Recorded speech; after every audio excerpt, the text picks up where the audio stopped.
For today's video, I thought we'd go ahead and run through some dateless buffalo nickels to see if we have any key dates, semi-key dates, or any varieties.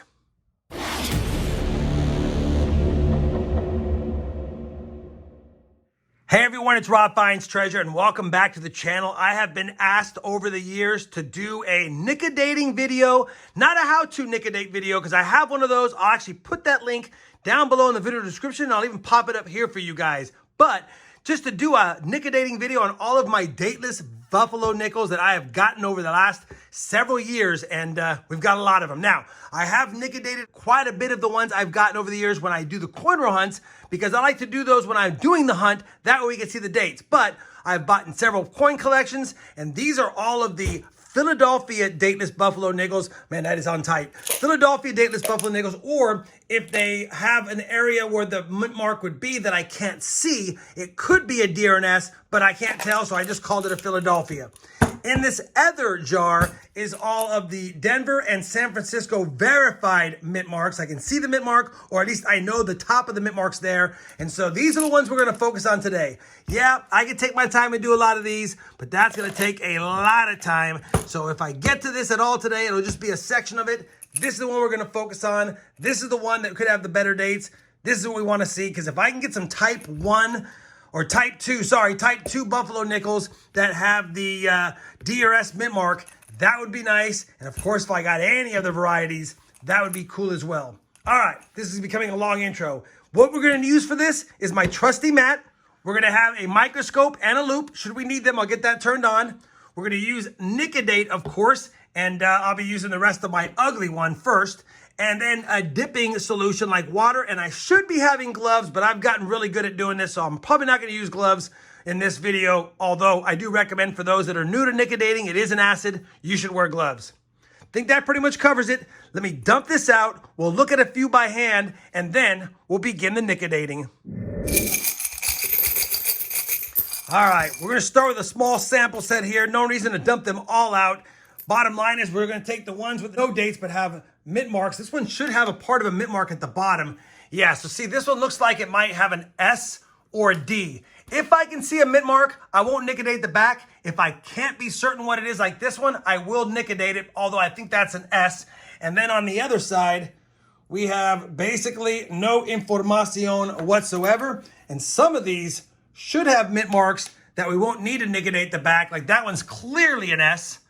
But on this one, we don't have a date that we can be certain of. So we'll be doing stuff like this. I'll get 2 or 3 or 4 set up here, and I'll go ahead and show you guys what it looks like with the Nic-A-Date on them. And then after that, we'll dip them in the solution and see if we can uncover some dates. I'll probably just start an assembly line, and if I find something great, I'll bring it back. We'll have to see. All right, let's get after it.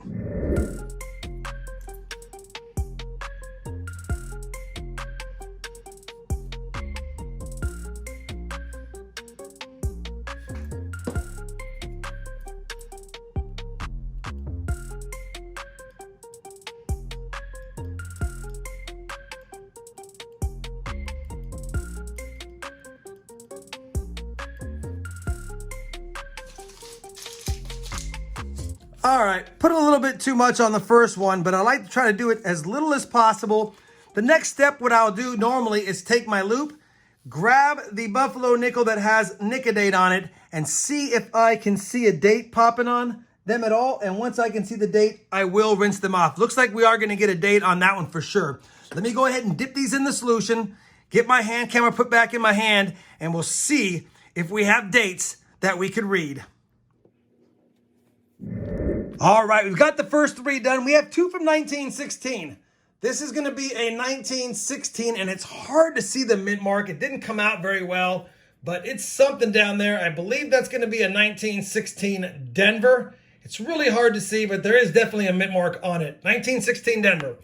The next one is going to be another 1916. Seems to be the popular year on these first few, but this one already has a mint mark we can see. I know it looks like a Denver, but believe me, it's a San Francisco. And then finally, we'll just stay zoomed in here.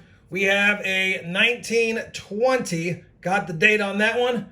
And that's a 1920 San Francisco. So no, awesome dates in the first three, but we have dates that we can see. Once I've Nic-A-Dated them, unless they are a key date, a semi-key date, or a variety, they're gonna go into my bag of Nic-A-Dated buffalo nickels, and that's what I'll do with these three so far. And yeah, probably gonna have to use a bigger dipper container because we'll be changing the water out pretty frequently. 3 down, lots more to go. I'll start doing it. I'll bring it back periodically unless I have a great find in between then.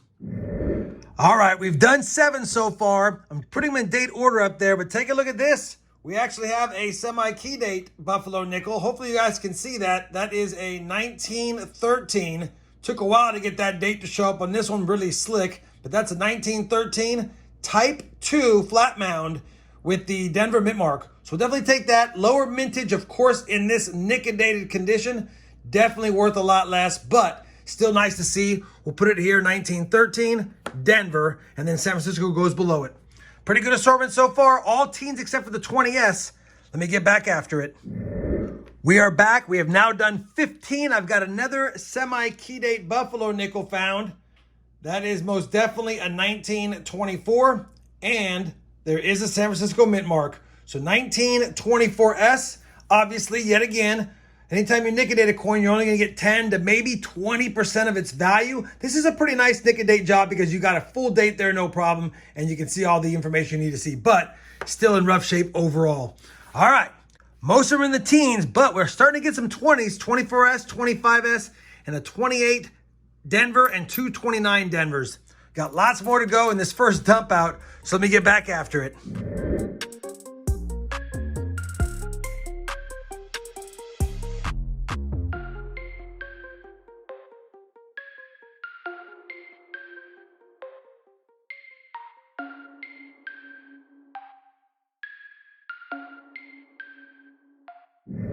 All right, I am back. If you guys saw the time lapse, take a look at this.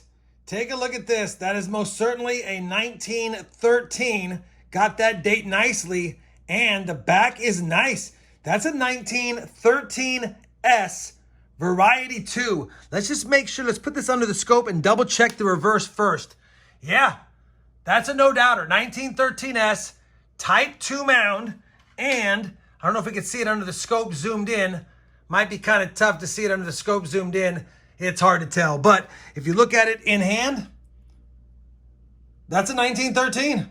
That is a key date buffalo nickel. And even in Nic-A-Dated condition, that could fetch some good money because the back is pretty dang nice. We'll look at this at the end, but that's a 1913D there, type 2, and a 1913S type 2. This is why it's fun to Nic-A-Date, because if I do this, you never know, between all the older dates and the tougher dates, we might be able to make a Nic-A-Dated buffalo album, although the newer dates, we won't need to Nic-A-Dating. But that's a good find for sure. And yeah, low mintage, worth money, and even only at 10 or 20% its value at G4 value, you can't get mad at that. All right, let me get back after it. We got lots more to do.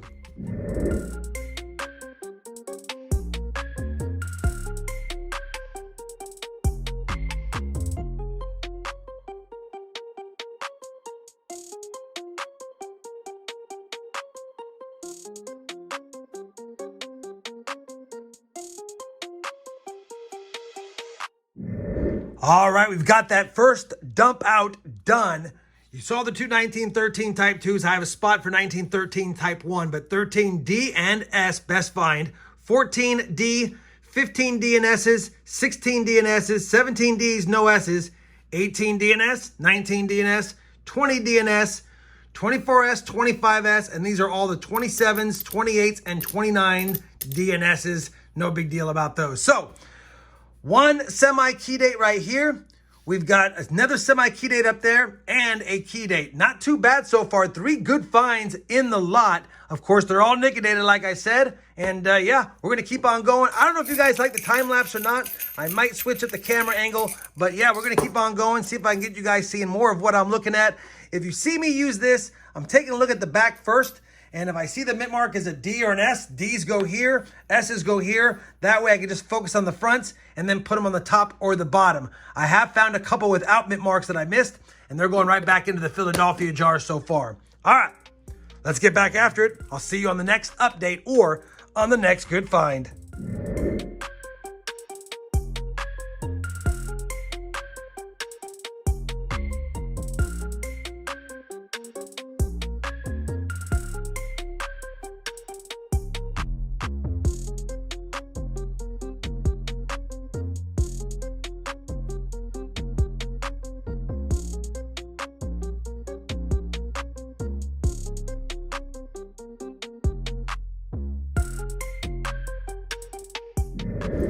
All right, we've got a lot of them done. We're on the last home stretch here.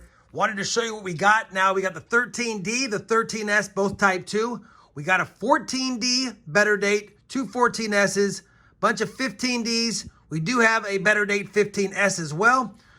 The winner of the stack is the 16Ds. That's the most so far. And a handful of 16Ss. 17Ds, no 17Ss still. 18, 19, and 20 DNS. And then we got the 23S, 24S, 25S. And again, these are all the 27, 28, and 29 DNSs. One more handful to go. I won't put it on back on the time lapse, I should say. We're not going to do that. We're just going to do this off camera. And if I have a great find, I'll bring you guys back in. Although we already have the best find you could hope for, the 1913S Type 2. So we'll take another one of those if we can get it, or one of the other better dates. We're just about done. We got 16, 18 more to do. These are Denver's. These are San Francisco's. These I got to double check the mint marks with Nic-A-Date, but I bring in because it's only a semi-key date, 1915S, but it came out pretty nice.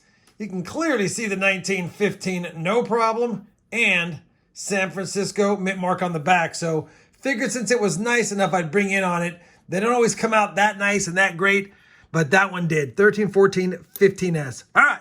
Let me keep going. I'll be back shortly with the wrap-up, unless I get another 1913S. All right, we have finished all of the Nic-A-Dating for today's video. I went ahead and put the best dates down here. We'll get to those. These are all of the more common stuff. These are the Nic-A-Dates I've done before. I always keep my Nic-A-Dated nickels in a jar. I've sold bags of them before. These are all the 1926 and later that are not semi-key or key dates. And then going up here, we have some 14 S's, 15 Denver's, 16 DNS, 17 Ds. We never got a 17 San Francisco. That's the 18 DNS, 19 DNS, 20 DNS. And then we have 23S, 24 Ds, and 25 S's. None of these are better dates. They're common dates. Some of the Nic-A-Dates came out pretty nice on them. And you can read the dates like that one. You can see that 1914S pretty good. But it's still Nic-A-Dated, and unless it's a semi-key or a key date, really doesn't have a lot of value, especially at only 10 or 20% of its value. So even if it's a $10 coin, you're looking at $1 at best. And so all of these, I always just throw into a jar. I'll probably count up the face value and offer this on my auction-based site on my website. I'll put that link down below. I don't know when that'll be there. It might take a few days, but it'll be there. And then down here are the nicest ones we've got. So we've got the 1913 Denver Type 2, clear as mud. We've got the 1913 Type 2S key date, pretty clear as well. And then we have an extra 1915S that came out pretty nice. So I put that with the better dates over here. That might be one lot. And then down here, we got 4 semi-key dates. Another 1913 Denver Type 2 right there. A 1914 Denver, you can see it, it looks pretty nice. And then a 1915S right here, and a 1924S. All of these are legible. There are no questions about what they are. The only one that was tough to see, I believe, was this 1913 Denver Type 2, but it's definitely able to see, just maybe not through the camera. Best find of the hunt, by far, 1913S Type 2. These are so rare. 1.1 million minted, and it was heavily circulated.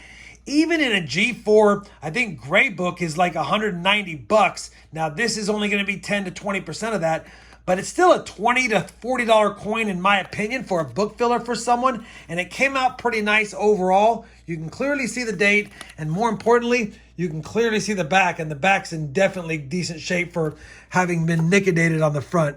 Either way, I'll probably offer all of these lots up on my auction-based site. We'll have to see when I get them up there. Maybe they'll be up there by the time you watch this video. But either way, I had a lot of fun doing this. All of this will go back in here. Again, these will be sold separately. Hopefully you guys enjoyed this Nic-A-Dating Buffalo Nickel hunt, if you will. I was going to do the Phillies, but I'll do those another time because that's going to take a while. And these are the ones we've got to check for a lot of the varieties, because the Philadelphia Mint sure made a lot of those back in the Buffalo dates. If you did enjoy it, I certainly would appreciate that thumbs up. And as always, everyone, happy hunting, and thanks for watching.